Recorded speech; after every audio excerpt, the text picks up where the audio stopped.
conviction.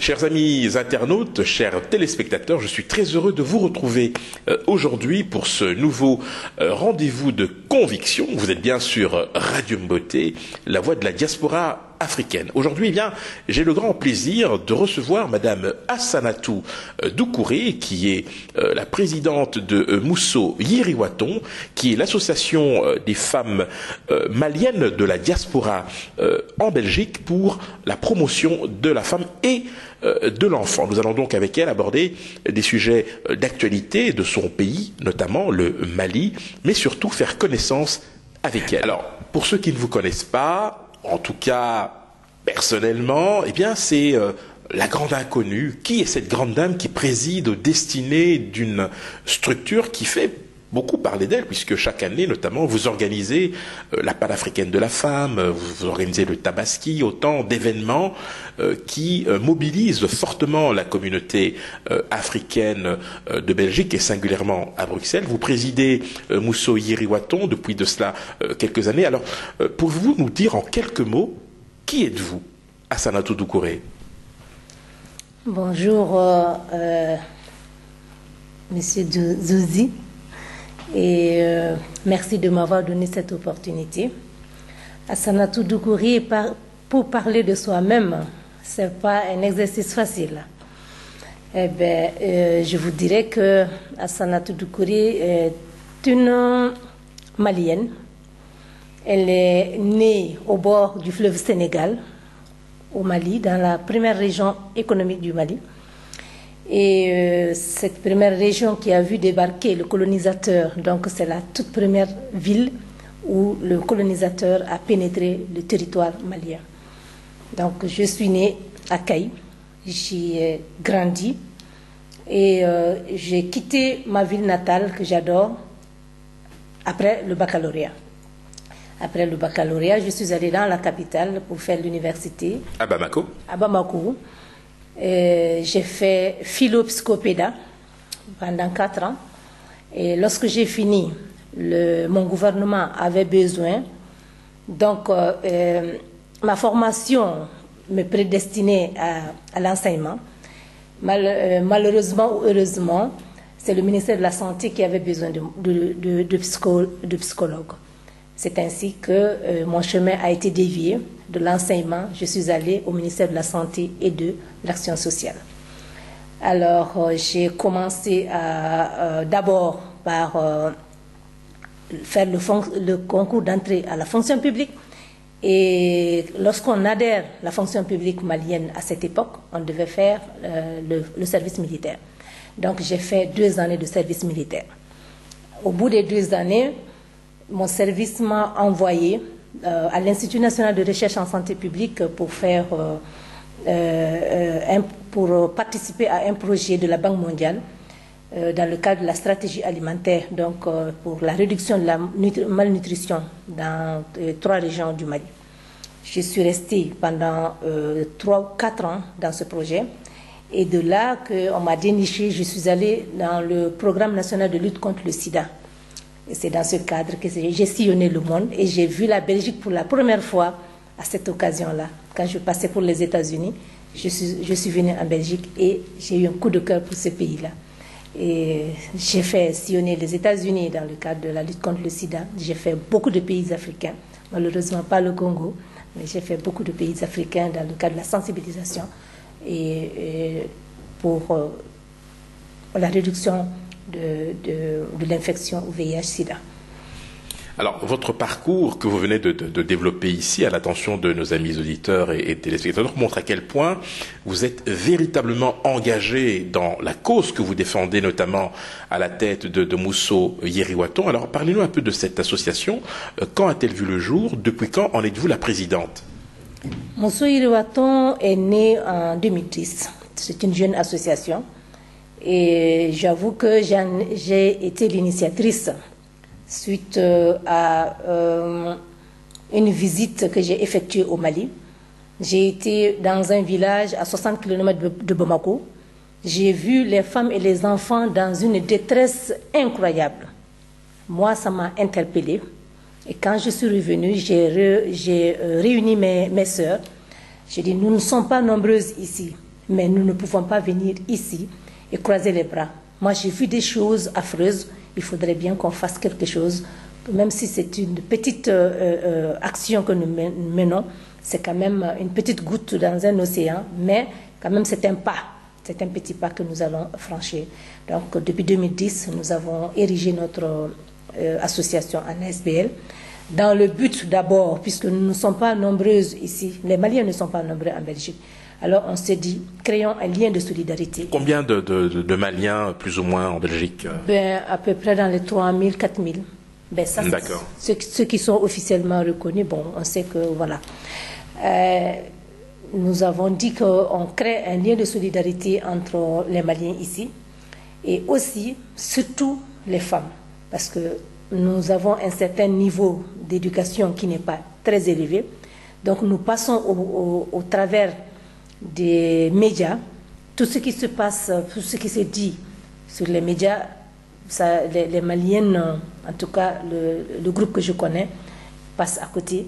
Et nous nous sommes dit qu'il faudrait qu'on crée des cadres de rencontres et de solidarité pour qu'on puisse échanger et parler de sujets brûlants et les informer sur leurs droits.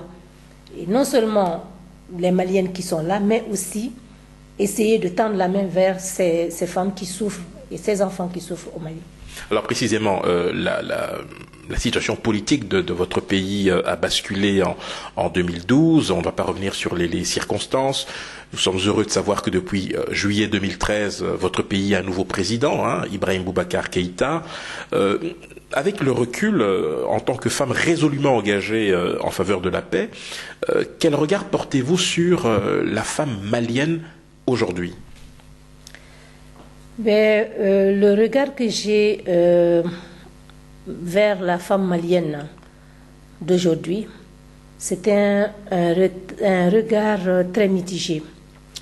Nous regrettons parce que nous avions fait une avancée par rapport aux droits de la femme au Mali, mais un code de la famille avait été élaboré pour permettre de rehausser un tout petit peu le niveau, le statut de la femme au Mali. Comme vous le savez, le Mali est pétri dans une culture musulmane.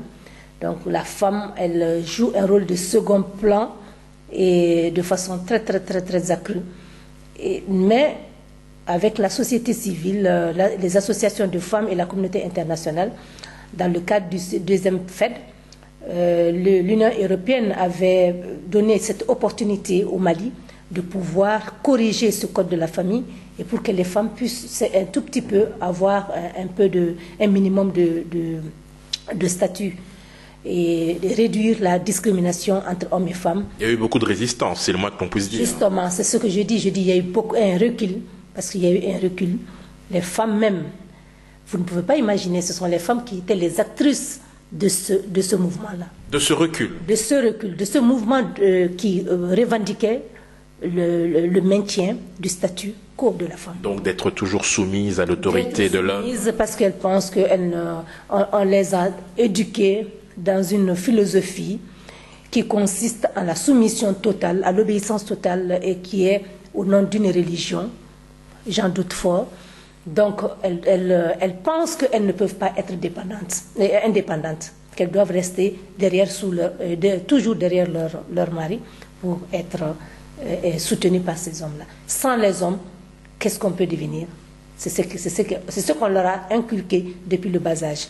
Donc, à l'âge de 40 ans, 50 ans, n'ayant pas été à l'école, ne sachant pas leurs droits, donc elles ne savent même pas où aller, elles ne savent même pas à quoi, elles n'ont aucun repère. Et pourtant, on a tous vécu, et de manière tout à fait solidaire avec votre peuple, ce qui s'est passé dans le nord du Mali, à Gao, à Kidal, à Tombouctou, avec les islamistes qui ont, là pour le coup, renvoyé la femme, mais vraiment à des niveaux de dépendance incroyables. Est-ce que cette situation-là n'a pas été de nature à susciter une reprise en main, pour ne pas dire une prise de conscience, chez celles-là même qui, d'une manière ou d'une autre, estimaient qu'il était de leur devoir de rester toujours soumises à l'autorité de l'homme et donc à rester dépendantes des hommes.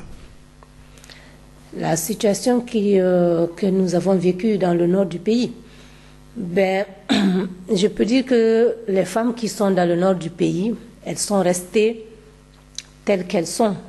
Mais elles sont... C'est vrai qu'elles ont été traumatisées par le viol, parce que ceux-là même qui prônent l'islam, ils font des actes qui vont à l'encontre de l'islam. Parce que ils sont les lapidations, des viols, alors que quand on est pieux, quand on est impieux, on ne viole pas. Mais les femmes, est-ce qu'elles ont fait cette prise de conscience? Je pense que c'est le grand point d'interrogation. C'est le rôle de la société civile, c'est le rôle de nous, associations des femmes, d'aller vers ces femmes-là pour un peu les éclairer, leur expliquer ce que c'est que leurs droits. Elles ne connaissent pas. Moi, je pense que le taux élevé de l'analphabétisme est un lourd fardeau chez nous. Et c'est le grand défi, c'est de pouvoir relever ce taux d'analphabétisme depuis la jeune fille. Elle ne va pas à l'école au détriment du jeune garçon. Elle est vite soustraite de l'école pour la marier, et ce qui la maintient dans un statut de pauvreté, et parce qu'elle elle commence sa vie féconde depuis l'âge de 14-15 ans. Alors, donc dans le nouveau code de la famille, on avait relevé le niveau de l'âge du mariage à 18 ans, mais ils ont rabaissé à 15 ans et dans certaines conditions à 14 ans. Voilà. Donc à 16 ans et dans certaines conditions à 15 ans. Alors, ce qui fait que la femme, elle peut aller jusqu'à 30 ans de vie féconde, et ce qui fait qu'elle a une reproduction, une vie féconde très, très, très, très élevée. Hein? Et avec 10 enfants, le niveau de pauvreté ne pourrait que s'agrandir, puisque on sait que l'agriculture, on n'a que des moyens rudimentaires, et la femme qui est dépendante de l'homme, qui n'a pas de matériel, d'outils pour mener à bien son travail et pouvoir être indépendante. Et elle est prise dans un piège, c'est un cercle vicieux. Alors précisément, votre association essaye de faire sa part pour essayer de soulager un tant soit peu à la fois les souffrances et améliorer qualitativement la vie de ces femmes-là. Alors quels sont vos rapports avec les pouvoirs publics locaux? Est-ce que vous avez le sentiment qu'ils vous soutiennent dans ce que vous faites? Ou est-ce qu'au contraire, vous êtes perçu comme une menace ou comme ceux qui voudraient se substituer à l'autorité de l'État? Concrètement, comment ça marche sur le terrain? Je ne pense pas qu'ils croient que nous nous substituons à eux.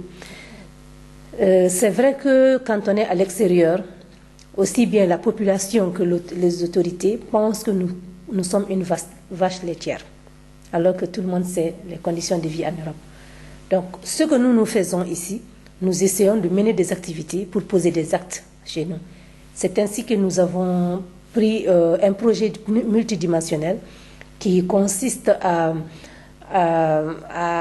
doter les femmes d'un moulin multifonctionnel qui leur permettra de moudre leurs céréales, et ce qui pourrait dégager pour elles un peu de temps pour se consacrer à une autre activité économique.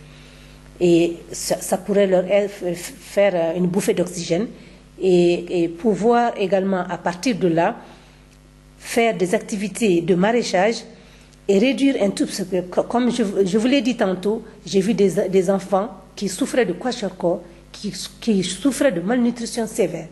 Donc, en faisant des activités de maraîchage, ils peuvent produire des petits éléments, des légumes et des fécules pour pouvoir parer un tout petit peu à la malnutrition et par ricochet réduire la mortalité infantile et même maternelle. Alors donc vous adressez essentiellement à la femme rurale malienne. La femme rurale malienne. Qui en a le plus besoin. Les femmes, elles sont chez nous, on est à 80, même 85% rural. Hein. Donc, au niveau urbain, on suppose que ces femmes, elles ont quand même un minimum de revenus. Même si elles n'ont pas, toutes n'ont pas de revenus, elles ont quand même la possibilité de pouvoir bénéficier de grands projets. Et celles qui sont dans les confins du Mali sont oubliées. Donc, nous sommes allés dans un lieu où même les véhicules passent rarement. Donc, j'ai vu des femmes allaitantes. Je vous assure, c'est comme leur sein, c'est comme une serviette et une chaussette qui pendent comme ça. Il n'y a pas de lait. L'enfant, qu'est-ce qu'il prend?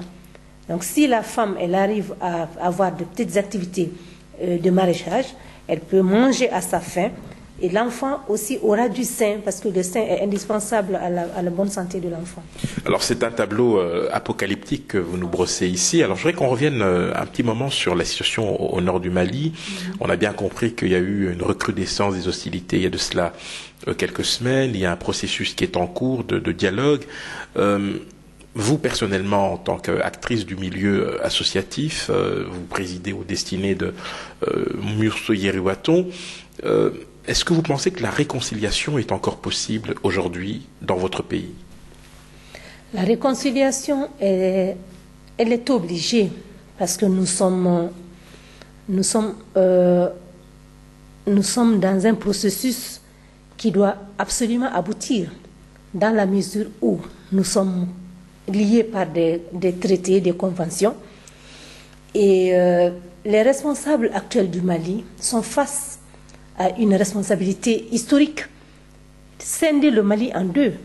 Ils vont répondre de cela face à des générations. Nous avons une frontière qui a été établie depuis des siècles. Et je ne sais pas quel est le chef qui va prendre la responsabilité de diviser le Mali. Donc le Mali reste uni, quoi qu'il arrive. La Constitution garantit l'unicité, l'intégrité du territoire et la laïcité du pays. Donc ça, c'est dans notre Constitution. Donc, vouloir diviser le Mali, pour un groupe, je peux dire, c'est un groupuscule. Le MNLA, ce n'est qu'un groupuscule. C'est un mouvement qui a été délibérément créé. Il faut préciser, le mouvement national de libération de l'Azawad. L'Azawad a été créé de toutes pièces. Et il ne constitue qu'une minorité au Mali. Nous avons plus de 200 ethnies chez nous.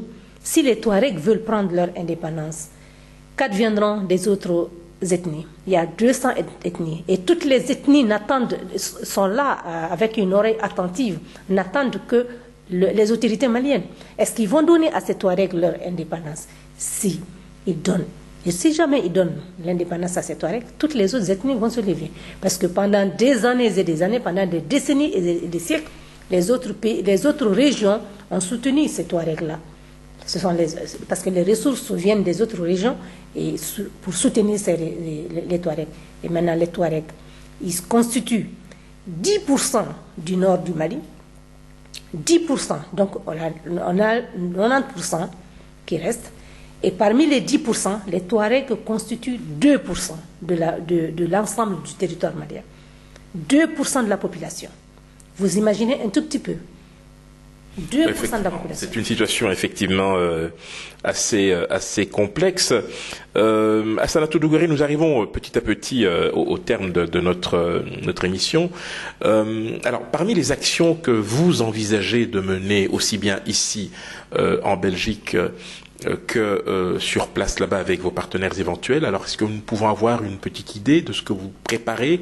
Et puis surtout, en termes d'agenda, quels sont les événements que vous planifiez dans les prochains mois, ici, à Bruxelles ou en Belgique? Pour l'année 2014, ce qui nous reste, c'est le mois d'octobre. Nous avons l'habitude de célébrer chaque année la fête de Tabaski, qui est une de nos activités phares. Nous allons organiser ça et c'est planifié pour le 11 octobre. Et par rapport à notre agenda, nous avons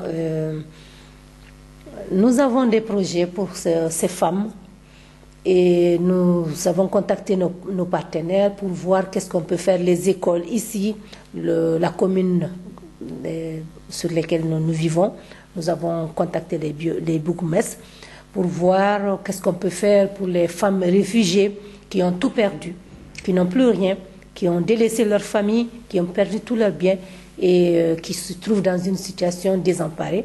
Donc nous essayons de collecter des habits, des chaussures, et pour les enfants également des cahiers, des livres. On essaie des sacs, on essaie de collecter tout ça pour pouvoir acheminer vers le Mali et pour pouvoir soulager un tout petit peu le quotidien de ces femmes.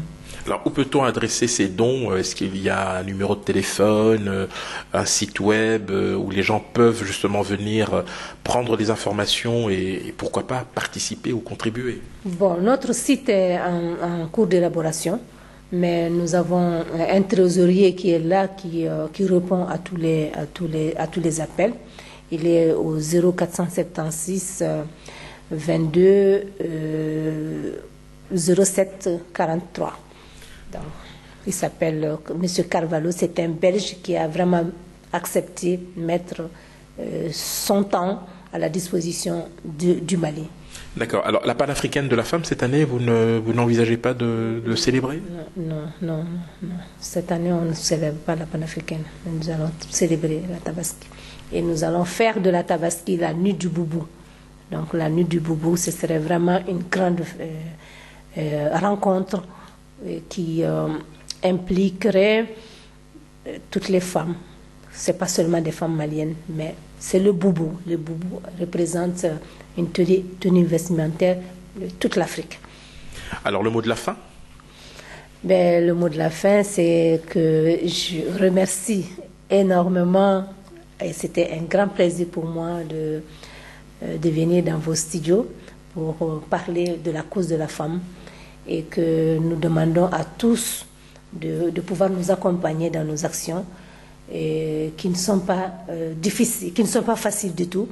Nous traversons une période très très critique de notre histoire et nous pensons que ce n'est qu'une période passagère.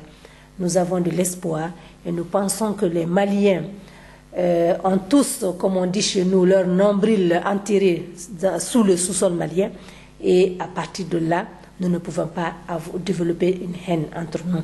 Nous ne pourrons que nous entendre et pouvoir se réconcilier. La réconciliation est une nécessité entre nous, puisque nous avons le droit, le devoir de vivre ensemble. C'est un vivre ensemble qu'on doit développer entre nous et avoir un esprit de solidarité, de partage. On doit partager ce pays-là. Ce pays appartient à nous tous. Voilà. Merci infiniment Assanatou Doucouré. Je rappelle que vous êtes la présidente de Mousso Yiriwaton, l'association des femmes maliennes de la diaspora de Belgique pour la promotion de la femme et de l'enfant. Voilà, vous venez de suivre donc Madame Assanatou Doucouré, présidente de Mousso Yiriwaton, l'association des femmes maliennes de Belgique. C'était un plaisir pour nous ici à Radio Mboté, la voix de la diaspora africaine, et bien d'aller à sa rencontre pour nous enquérir de la situation du Mali et singulièrement des femmes maliennes. C'est donc ici pour moi le lieu de vous remercier pour votre attention, car vous êtes de plus en plus nombreux à nous suivre, et je vous fixe rendez-vous à la fois prochaine.